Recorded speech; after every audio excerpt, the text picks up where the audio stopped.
ये कहानी 1972 के वक्त में जहाँ दो बच्चे खेल रहे हैं, तभी इनकी मार्बल बॉल इनके हाथ से गिरकर नीचे दूसरे फ्लैट में पहुंच जाती है। जब वो बच्चे फ्लैट के अंदर जाकर जैसे ही मार्बल बॉल उठाते हैं तो सफेद कपड़े पहने एक औरत चेयर से गिर जाती है। असल में वो काफी देर पहले ही मर चुकी थी।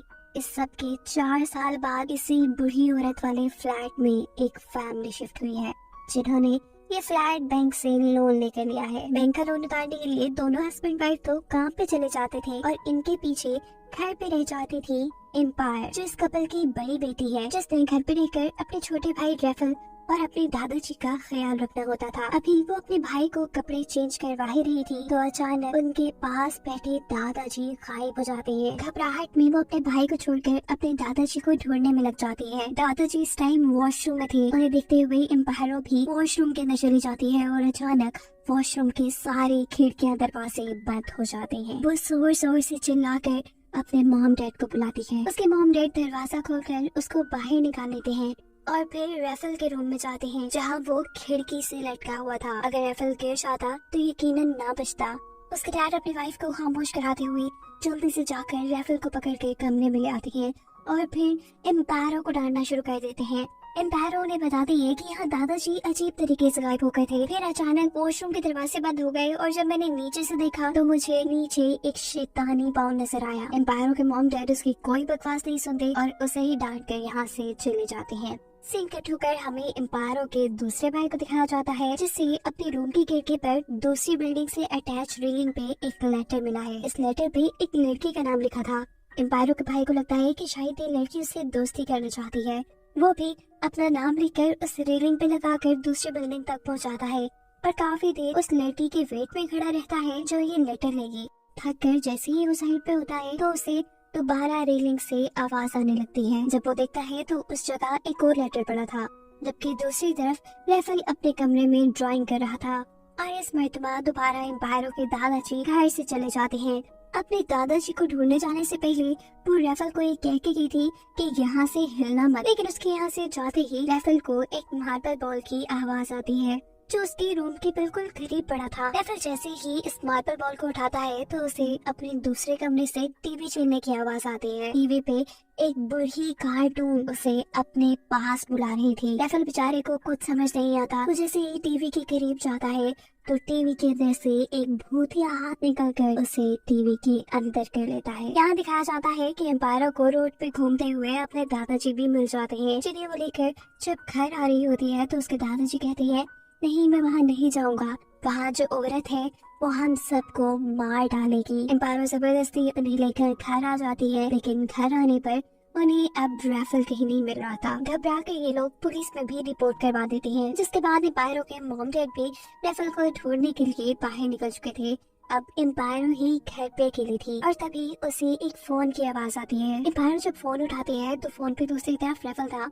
रेफल से पूछती है तुम कहाँ हो, लेकिन खुद भी नहीं जानता था कि आखिर वो कहाँ है। फोन पे बात करते हुए ही एम्पायरों को रेफल की आवाज पास के ही एक फ्लैट से आती है। वो फोन छोड़कर जल्दी से उस फ्लैट के पास जाकर उसे जोर जोर से खड़काना शुरू कर देती है और ऊपर से इसी बिल्डिंग में रहने वाला एक दूसरा आदमी आकर एम्पायरों को बताता है कि ये फ्लैट सालों से नहीं खुला।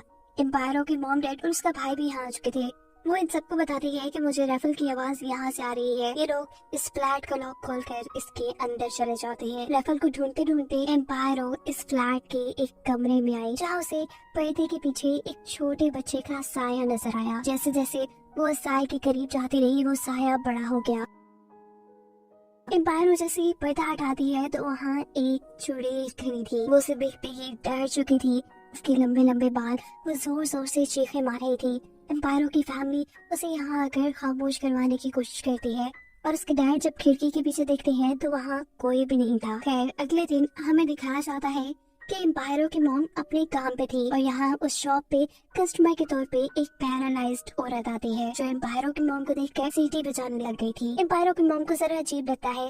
वो पास जाकर उस औरत से बात करने की कोशिश करती है और तभी यहाँ उस औरत की मॉम भी आ जाती है, जो उसे बताती है कि मेरी बेटी बोल नहीं सकती। ये पैरालाइज्ड औरत अपनी मॉम को कुछ समझाती है। वो असल में एम्पायरों के घर में होने वाली सारी चीज एम्पायरों की मॉम को देखकर जान चुकी थी, इसीलिए इस पैरालाइज्ड औरत की मॉम एम्पायरों की मॉम को एक कार्ड देती है और कहती है इसे तुम हमेशा अपने पास रखना, ये तुम्हारी मदद करेगा। दूसरी तरफ घर में आज दोबारा एम्पायरों के बड़े भाई के पास दूसरी बिल्डिंग से एक लेटर आया है। वो दूसरी बिल्डिंग की खिड़की को देखता है, वहाँ तो कोई भी नहीं था। वो फैसला करता है कि वो सामने वाली बिल्डिंग में जाकर चेक करेगा कि आखिर कौन उसे ये लेटर्स लिख रहा है। ये लड़का जैसे ही दूसरी बिल्डिंग में जाता है तो कोई लड़की उसे पीछे से गले लगा लेती है। लड़के के हाथ में कैंडल थी और सामने एक शीशा लगा हुआ था। ये लड़का जब शीशे में इस लड़की को देखने की कोशिश करता है तो उसे पता चलता है कि इस लड़की के पाँव मुड़े हुए हैं। उसी वक्त पे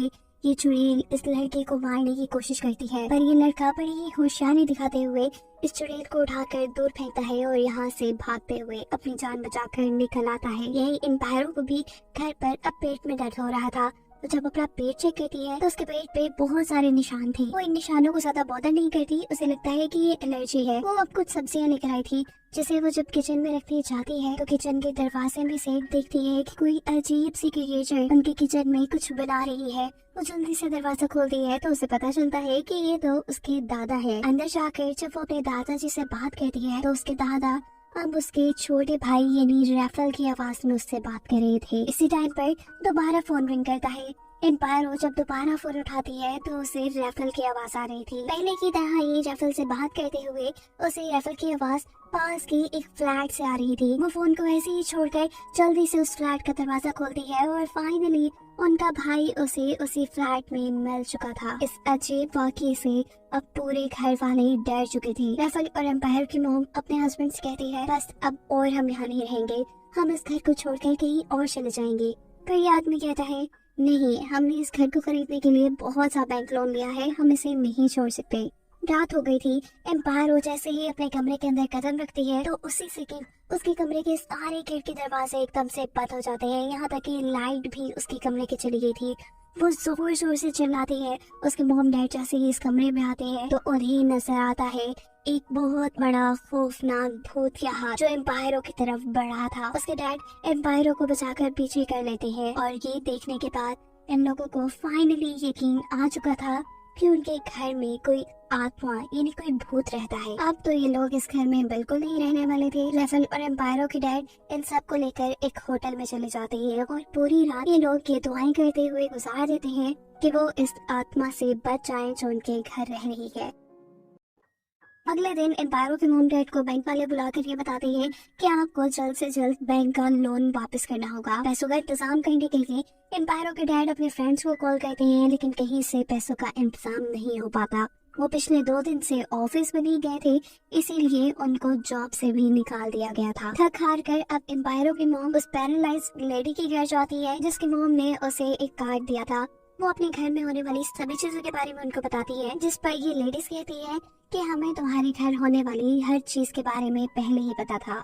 वो अब उनके घर को देखने के लिए उनके साथ यहाँ आई थी, जबकि अब एम्पायरो भी उनके घर में रहने वाले पिछले लोगों से मिलने के लिए गई थी। ये औरत बताती है कि जब हम लोग उस घर में रहते थे तो मेरी एक पूरी फैमिली थी, मेरा बेटा, मेरे हस्बैंड, पर हमें नहीं पता था कि मेरा बेटा एक ट्रांसजेंडर है। उसे लड़का होने के बावजूद लड़की बनने का शौक था। इसी के गुस्से में उसके डैड हमेशा उस लड़की को बेसमेंट में बंद करके रखते थे, लेकिन वक्त गुजरा, उस लड़के की आदतें बदली नहीं, वो बिल्कुल औरतों की तरह बिहेव करने लगा। उसके बेटे को माँ बनने का शौक हो गया और इसी वजह से वो उस लड़की को वहीं बंद करके यहाँ आ गई और वो लड़का वहीं तड़प तड़प कर मर गया और तब से उसी की रूह वहाँ पर भटक रही है। यहाँ रिवील होता है कि वो अपनी माँ बनने की ख्वाहिश पूरा करने के लिए एम्पायरों के भाई को बार बार लेटर्स लेकर अपने पास बुलाती थी और उसने 2 मरतबा मौका पाने के बावजूद भी एम्पायरों को इसलिए नहीं मारा क्योंकि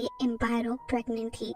एम्पायरों ये सब कुछ जानने के बाद फौरन घर आती है जहाँ उसकी मॉम उस पैरालाइज्ड लेडी को लेकर आई हुई थी। वो आत्मा इस पैरालाइज्ड लेडी के जिस्म के ऊपर कब्जा कर लेती है और इन सबको मारने के लिए इनके ऊपर हमला करती है और तभी एम्पायरो एक कांच का टुकड़ा लेके उसको धमकी देती है कि अगर तुमने हम सबको नहीं छोड़ा तो मैं इस बच्चे को मार दूंगी। ये सुनकर वो आत्मा थोड़ी रिलैक्स होती है और एम्पायरो दोबारा उसे कहती है कि अगर तुम हम सबको छोड़ के यहाँ से नहीं गई तो मैं इस बच्चे को मार दूंगी।